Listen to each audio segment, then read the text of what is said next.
The podcast where the mic drops happen. This is the SHAE Show.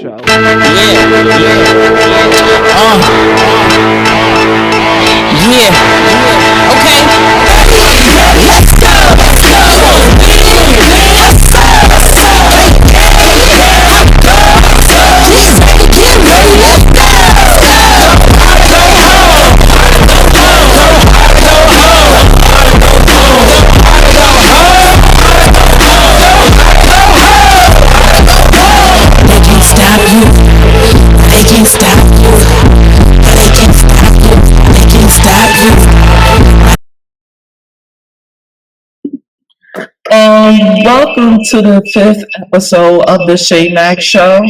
I'm your host, SHAE, and I am kicking off this episode with my very special guest, Mr. Adam Taylor from US Today and the YardBaker, as he is your beat reporter, your beat writer. Adam, how are you doing on this rough day? I'm good, thank you. I'm good. All right, sounds good. Sorry for it's just been a rough week, but It happens. we're here, we're kicking it because your fellow Boston Celtics are in the NBA Finals.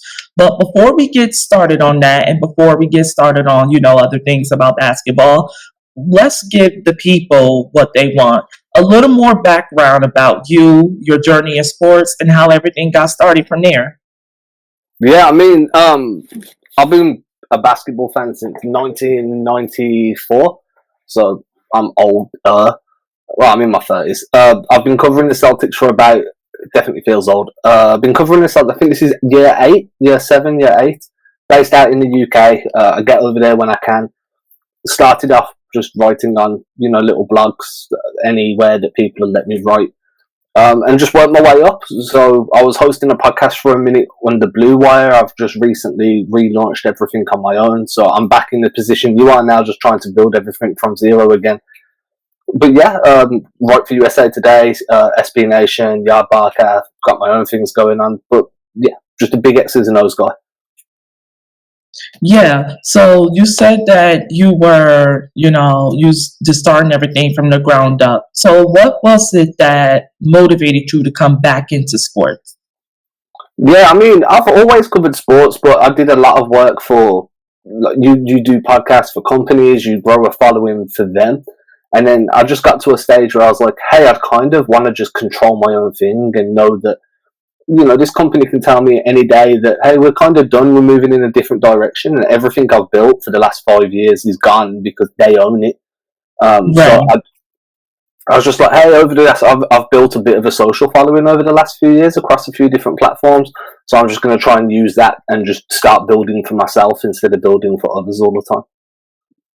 Yeah, it definitely makes sense. I understand that, and that's why I'm taking a little more of the independent route, even though my, career aspiration is to be a big time broadcast journalist, but that's a little bit down the road here. It's just so hard to build things from the bottom up, and people just underestimate how hard it really is to get in this business. They think that it's something that you could just hop on the mic and be like, hey, I'm so-and-so, this and this and this, and hey, follow me. No, it takes hard work. Sometimes it takes sleepless nights. It takes dedication. It takes a lot of things. And I think that's the part about the industry that the camera does not show, so therefore people fail to understand. Yeah, I mean, I work 14 hours a day, 7 days a week. There is no off days ever. Maybe I'll take a vacation once a year for like 7 days, and even then my phone's in my hand constantly because you've got to check transactions, you need to know what players are doing, where they're going to be, what their workout schedules are, because you might have to do a podcast or an article, or you might be speaking to somebody, and if you don't know that information, then your credibility all of a sudden just takes a bit of a beating.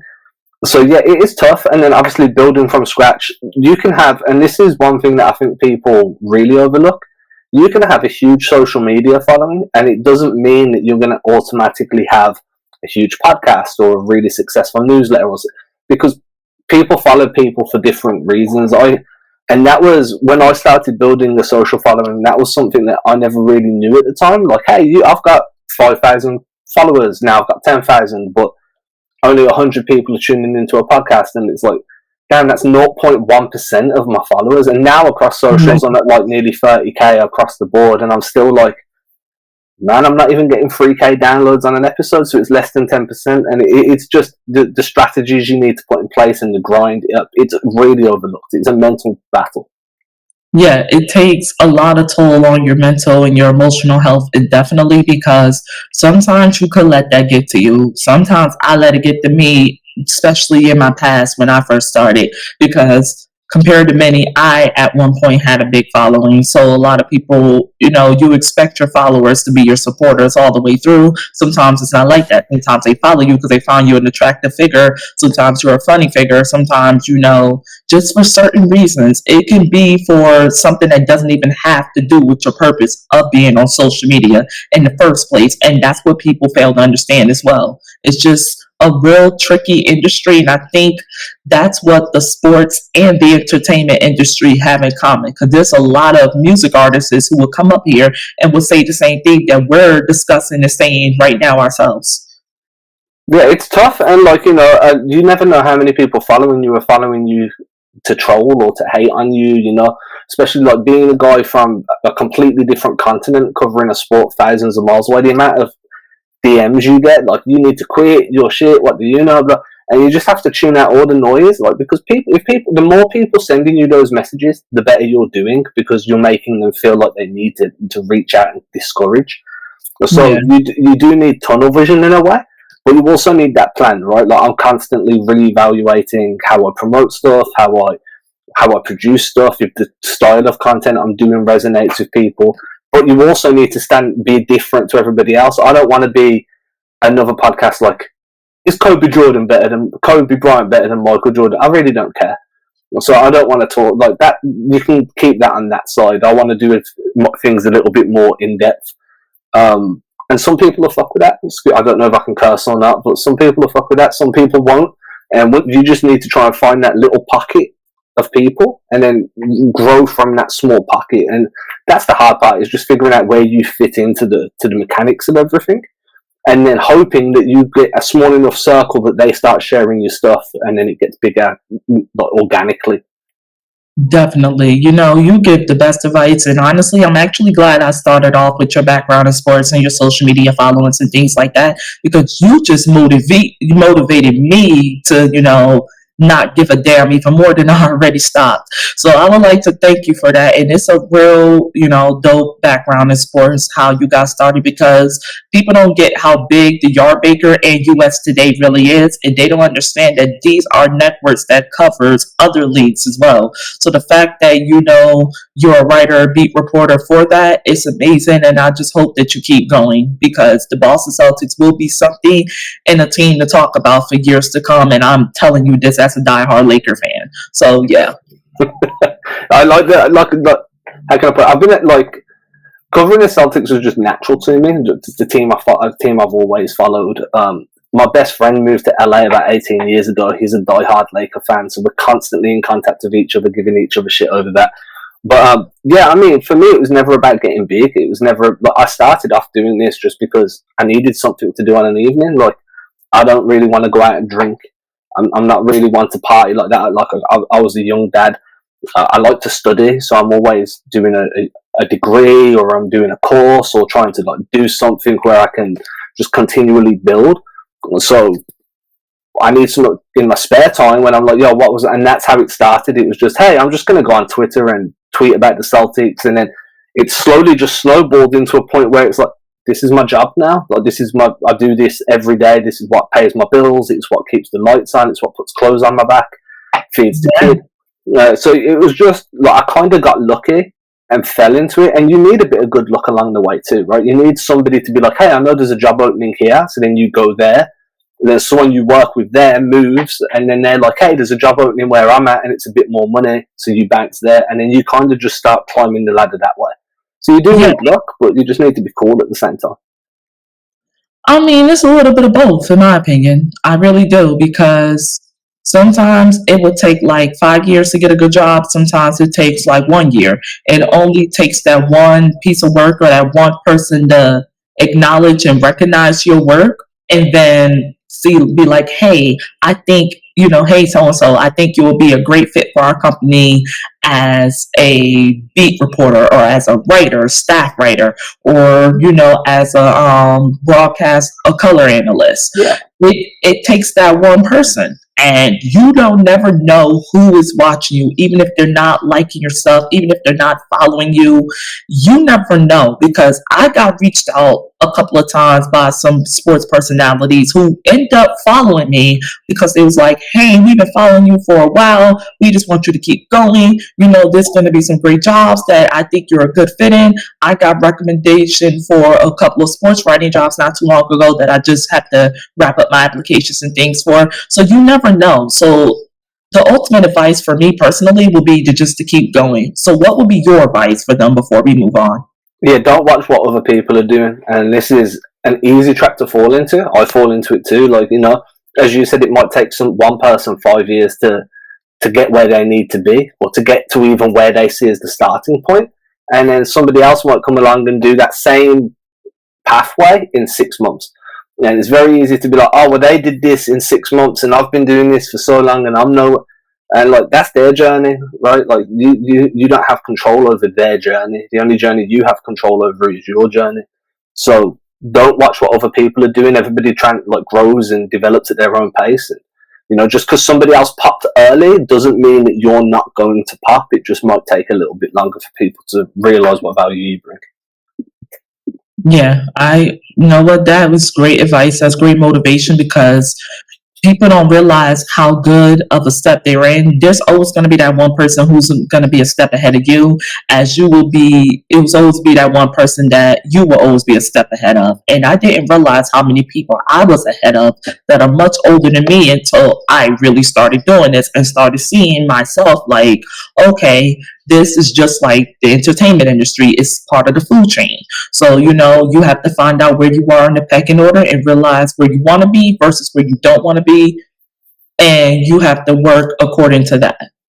Yeah, for sure. I mean, like you said, there's a food chain, and you've got, for me, I came into this very competitive. Like, I want to beat you. I want to be better than you. And now I'm a bit different. I'm a bit older now. I'm more like, I want to collaborate with you and learn from you. And then you're going to have things that you can learn from me. We can both get better. And then maybe I'll jump ahead of you. Maybe you'll jump ahead of me. But as long as we keep this friendly competition where we're all working to get better, then everybody's going to be good. It's the competition mindset can be super negative in this space, just because of how much competition there is anyway. So the more people you can collaborate with, the better. Agree. Definitely agree. But let's move on to give our fans the recap of the 2022-2023 regular season. So the Boston Celtics, if I'm not mistaken, finished as the number 1 seed in the Eastern Conference. They are the Eastern Conference champions, and they're 2 games shy from tying my Los Angeles Lakers, if not surpassing them already, with the most NBA championships in history. But before we get started on that, what are your overall thoughts of the 2023-2024 season? This has been one crazy season, but so far an epic season for the Boston Celtics. Yeah, it's just dominant, like completely and utter dominance. I think they lost, off the top of my head, including postseason, I think it was 18 games. 18 games in the regular season, if I remember, and then 2 in the postseason. They've lost 20 games all year.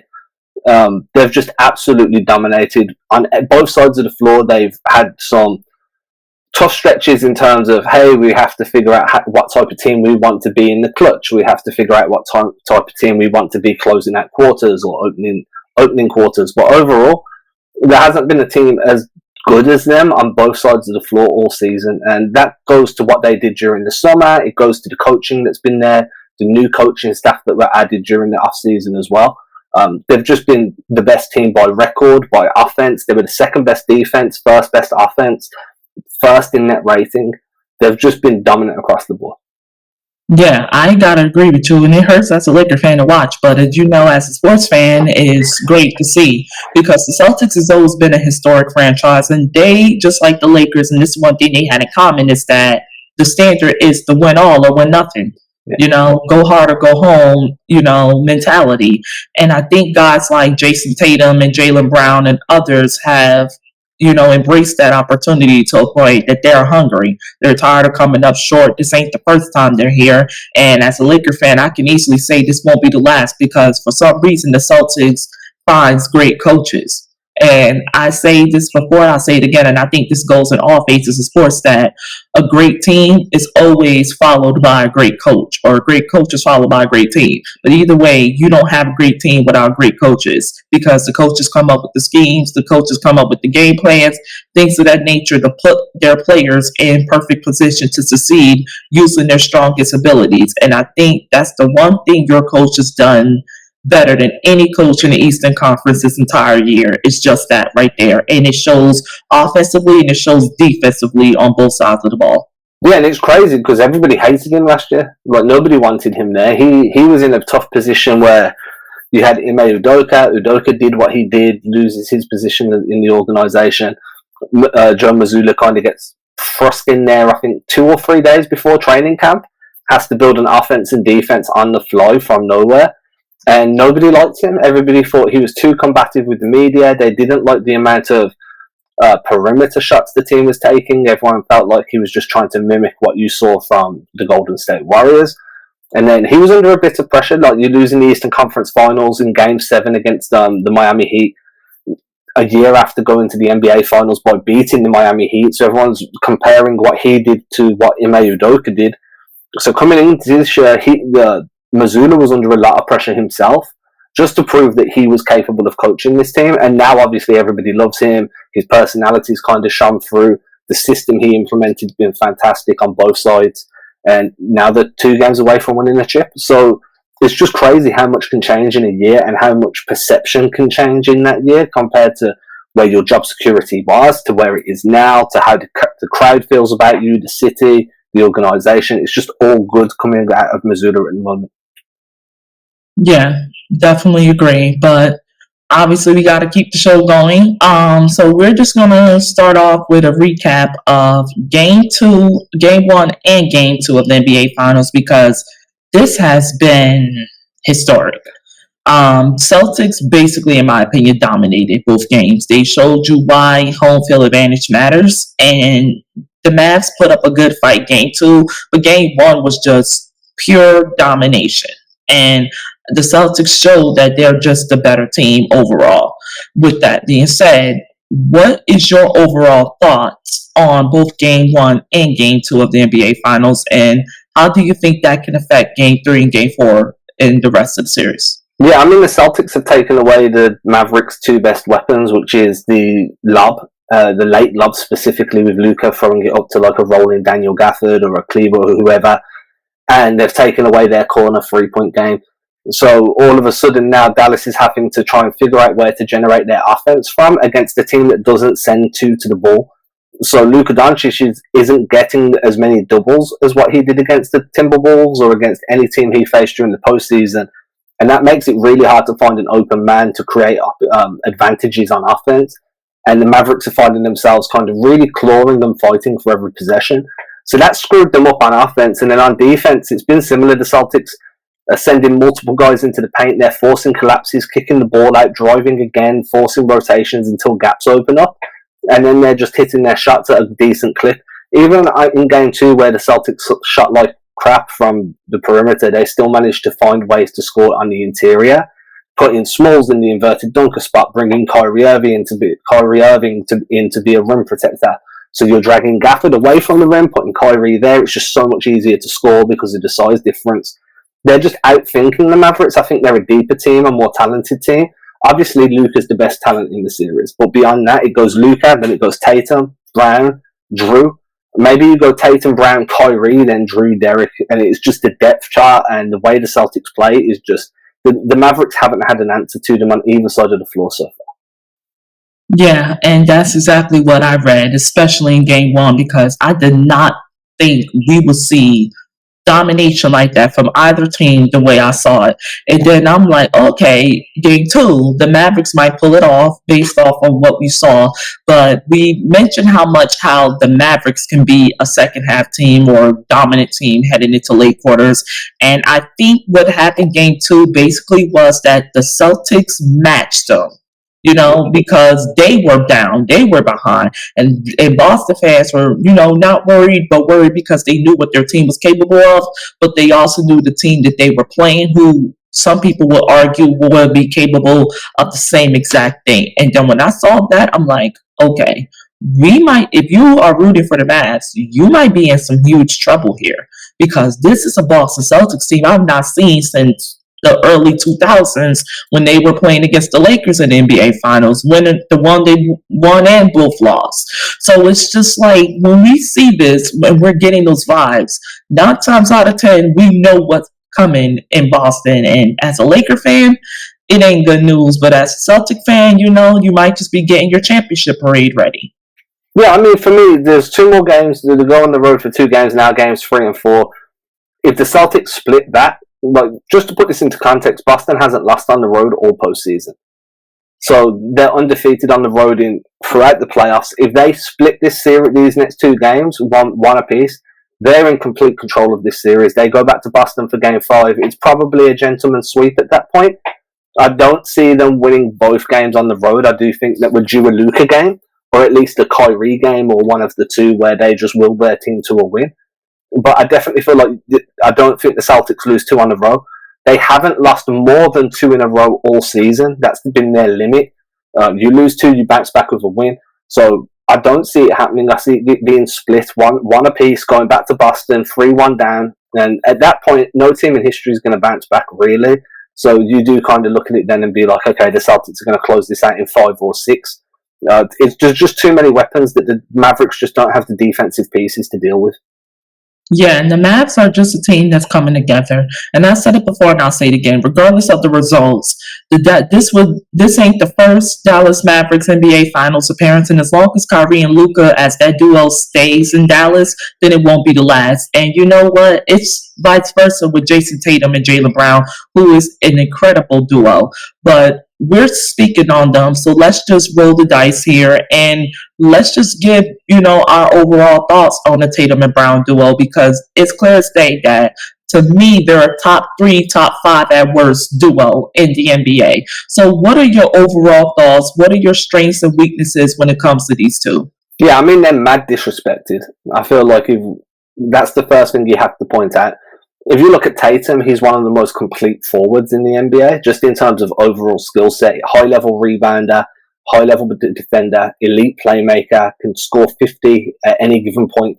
He's shooting like crap throughout the postseason, but he can go for 50. We've seen him do that in closeout games. Jaylen Brown, I like to class him as what's called a play finisher. Like, he's the guy that ends your possessions. He pressures the rim. He hits his catch and shoot threes. He can attack in the mid-range, an elite point of attack defender, high level in terms of making the next pass read, so he can make the right read 1 pass away, maybe 2 passes away. You're not going to see him finding guys 3-4 passes on skip passes. But between them, they really complement each other, because Tatum can initiate the offense and he can find Brown to finish plays. They both play high-level defense. Tatum's more of a help defender. Brown's more of a point of attack guy. So they can coexist on a defense without stepping on each other's toes too much. Tatum's a better rebounder. Brown's better at running the break because of his athleticism and explosiveness. So when you put them together, they're exactly what you'd hope for a forward duo. One's explosive, one's more methodical and cerebral. They're both elite at their certain skill sets. I do think a lot of people have tried to say they're very similar players, but when you look at how they approach the game and what they bring to the floor, they're very different, but they're different in a way that kind of like they mesh well, right? Like, like opposites attract and all that. So I think that definitely the top 5 duo in the NBA, they're both only going to get better. Tatum's a year or 2 away from his prime. Brown's just entering his prime. These guys are going to win at least 2 chips together. Assuming they win this year, I could see another one in the next year or 2. Yeah, I gotta agree there. And the thing is, I'm a firm believer when I say that a team in basketball is only as good as its shooters. And the crazy thing is, you guys have a team where you have multiple shooters, in my opinion, but you have multiple great defenders. And then you got Jason Tatum and Jaylen Brown, who are both extremely versatile players.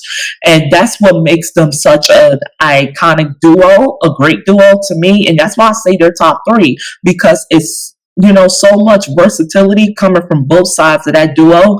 But obviously, Jaylen Brown has just been on a whole nother level. Like when we thought he couldn't get better, or at least I thought he couldn't get better in the postseason, he showed us otherwise.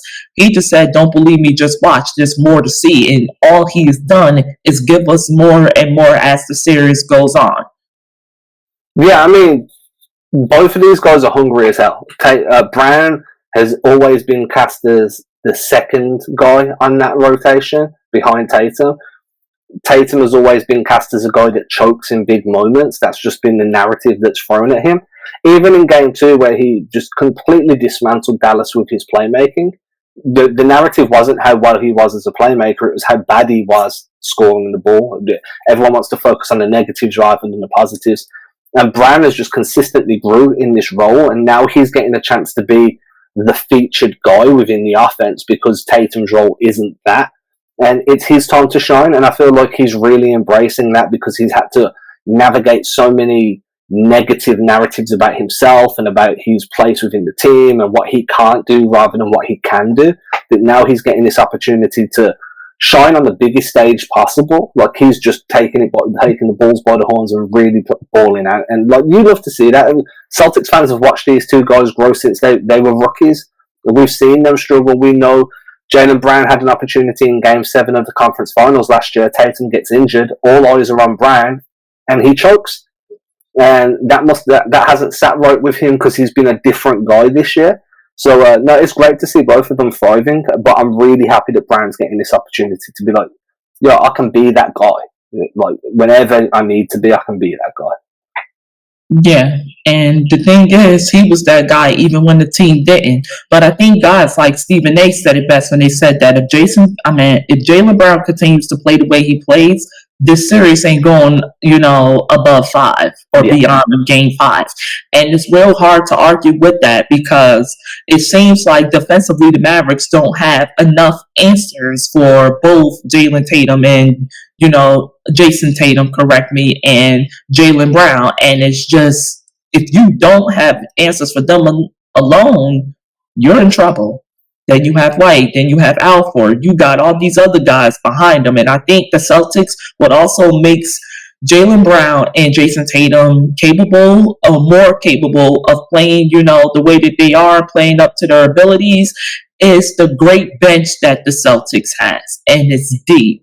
So, they can sit their players if they want. They can rotate them. And that's what makes them such a great team, is that it's so much versatility, both offensively and defensively. So the Celtics team, in my opinion, this Celtics team is just set up by which player is better than which. And that is how their starting lineup is determined. Yeah, it's definitely like, hey, we've got 6 guys, if you include Al Horford, that can do everything. They can pass, dribble, and shoot. If you want to simplify it as like down to that like level, all 6 of them can put the ball on the floor. They can make reads. They can make high level decisions. They can score from every level of the floor: that rim, mid range, 3-pointer.